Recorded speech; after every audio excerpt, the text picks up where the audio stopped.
fantaisie créole. Or, la pourpre rêvait la véranda rose, au motif câlin d'une mandoline, en des sons de soir, aux encens de rose.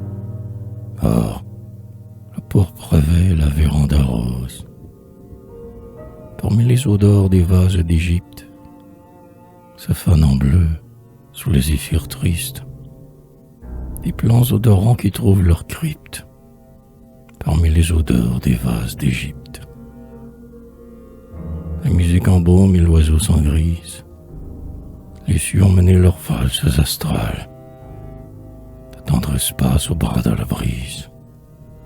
La musique embaume et l'âme s'en grise, et la pourpre rêvait la véranda rose, et dans l'Éden de sa Louisiane, parmi le silence, aux encens de rose, la créole dort en un hamac rose.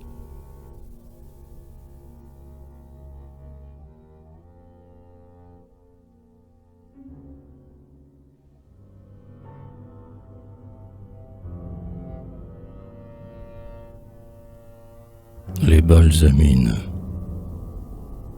en un fauteuil sculpté de son salon ducal, la noble viennoise, en gaze violette, ses doigts ivoirins, pieusement feuillets, le vélin sédiment d'un missel monacal.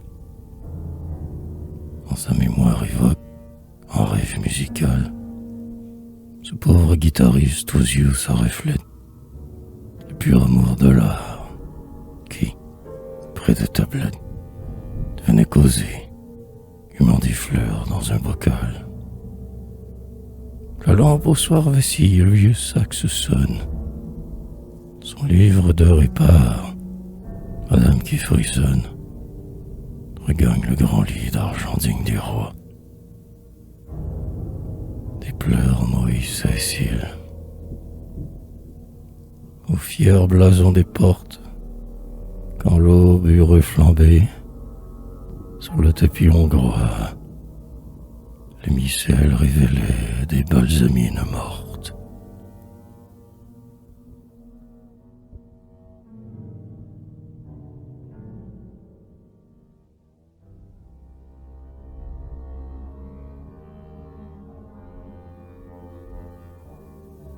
Le roi du souper, grave en habit luisant, un grand nègre courbé, va, vient de tous côtés à pas vif d'estafette. Le pain truffé qui fume en vole une bouffette, du clair plateau d'argent jusqu'au plafond bombé. Le triomphal service au buffet dérobé flambe. Toute la salle en lueur d'or s'est faite. À la table massive, ils sont là pour la fête. Tous, depuis le grand-oncle au plus petit bébé. Soudain, la joie éclate et brille, franche et belle.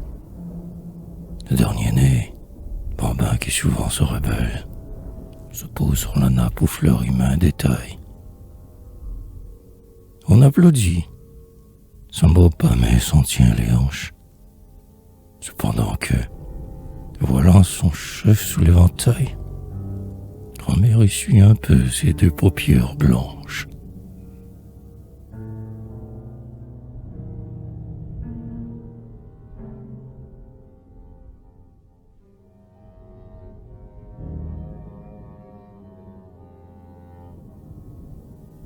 Paysage fauve.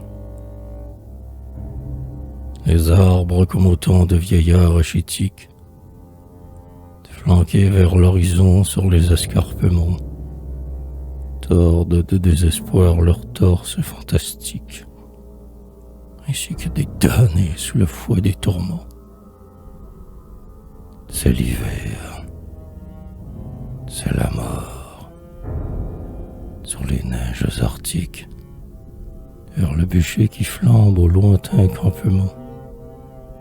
Les chasseurs vont frileux sous leurs lourds vêtements et galopent, fouettant leurs chevaux athlétiques.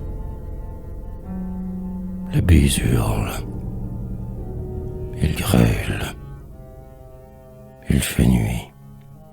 Tout est sombre. Et voici que soudain se dessine dans l'ombre un farouche troupeau de grands loups affamés.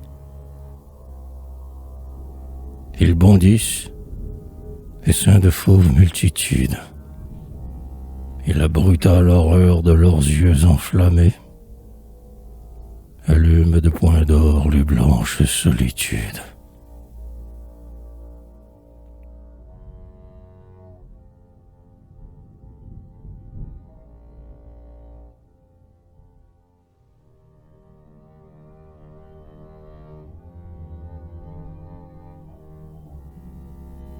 Éventail. Dans le salon ancien guipure fanée, où fleurit le bracard des sofas de Niphon, tout peint de grands lys d'or, ce glorieux chiffon survit au bal défunt des dames de lignée.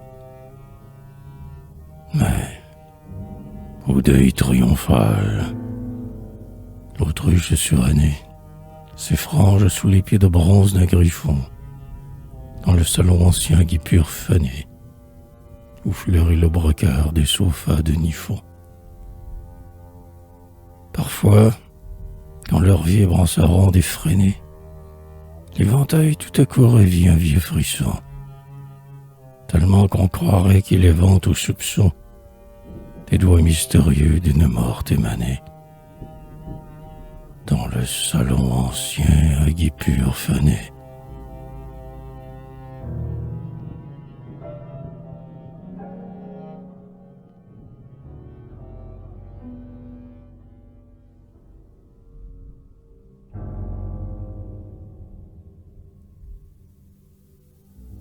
L'antiquaire. Entre ses doigts osseux roulant une ample bague. L'antiquaire. Vieux juif d'Alger ou de Maroc. Orfèvre. Bijoutier. Damasquineur des stocks. Au fond de la boutique, air. Pose et divague. Puis, des lampes de fer que frôle l'ombre vague, s'approchant tout fiévreux, le moderne Shylock recule, horrifié. Rigide comme un bloc, il semble au cœur souffrir de balafres de dagues. Malheur.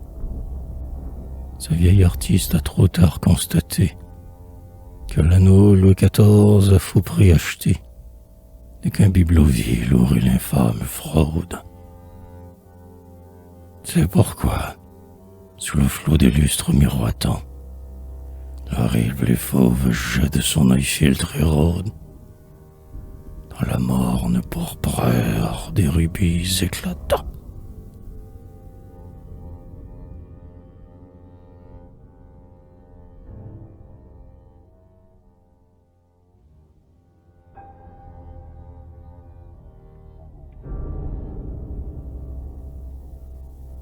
Les camélias.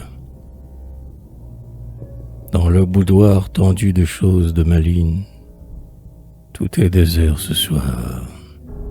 Et Méline est au bal. Seuls des camélias, en un glauque bocal, ferment languissamment leurs prunelles câlines. Sur des onyx épars, des bijoux et des bagues croisent leurs mains reflets dans des boîtes d'argent. Tout pleure cette absente avec des plaintes vagues. Le perroquet digère un long spleen enrageant. Le sac se teinte. Il étourbe. Sur l'escalier, chante un pas satiné dans le frisson des gaz. Tout s'éveille alourdi des nocturnes extases. La maîtresse s'annonce au doux bruit du soulier. Sa main effeuille, lente, un frais bouquet de roses. Ses regards sont voilés d'une aurore de pleurs. Au bal, il a connu les premières douleurs, et sa jeunesse songe au vide affreux des choses, devant la sèche mort des camélias roses.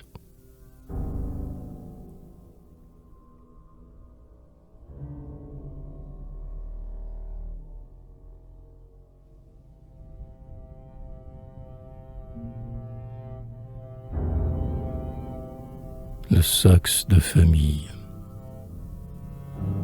Donc, ta voix de bronze est éteinte. Te voilà muet à jamais. L'heure plus ne vibre ne teinte dans le grand salle que j'aimais,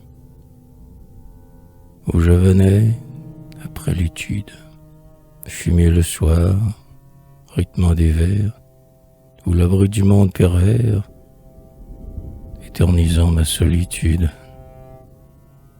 Sur le buffet au temps noirci, de chênes très anciens, ton ombre, lamente-t-elle, saxe sombre, toute une époque de soucis. Serait-ce qu'un chagrin qui tue t'a harcelé comme un remords, ô grande horloge qui t'étue, depuis que les parents sont morts?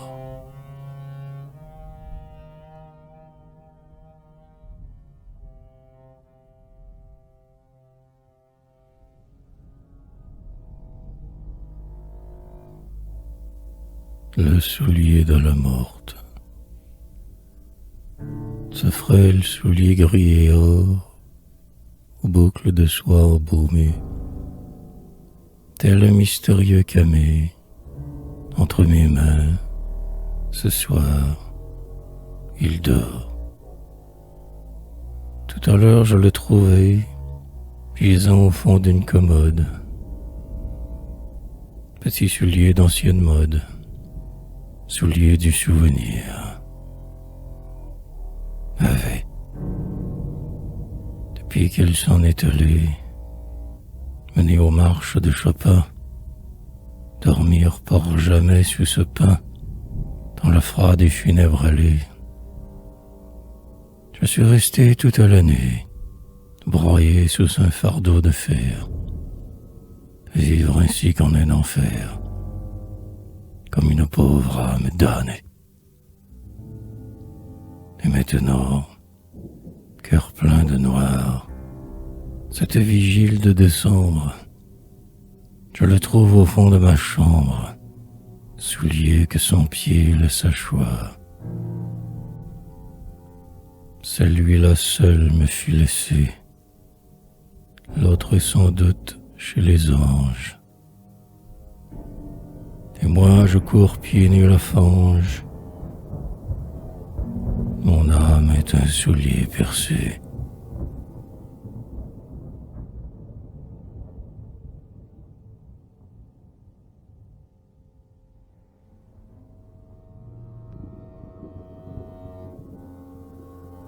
Vieille romanesque.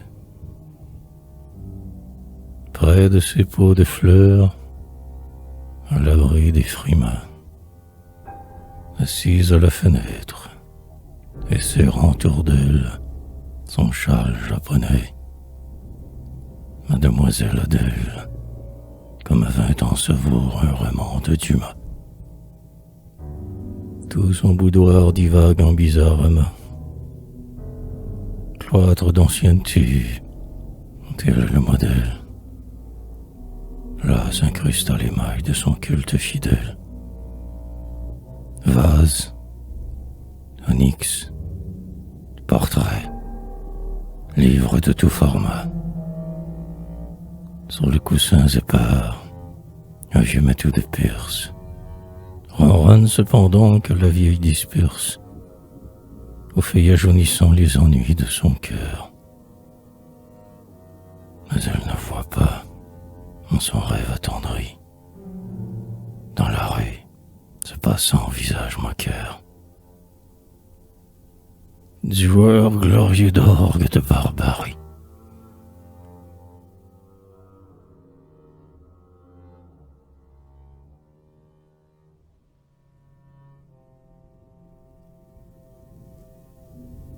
vieille armoire. Dehors, fouillis vénérés de vieilles porcelaines, froides comme des yeux de mort, tous clos, tous froids, service du Japon qui disent l'autre fois, demain riche repas de belles châtelaines. On boit des odeurs moites d'anciennes laines, parfums de choses d'or aux fragiles effrois. Tes tasses sont causées sur des lèvres de rois, de leurs ébus, de leurs images peintes, pleines, de pastels lumineux, de vieux jardins fleuris, arabesques où le ciel avait de bleues souris. Reliquaire d'antan, ô grande, ô sombre armoire. Hier, quand j'entr'ouvris tes portes de bois blond, j'ai cru y voir passer la spectrale mémoire de couples indistincts menés au réveillon.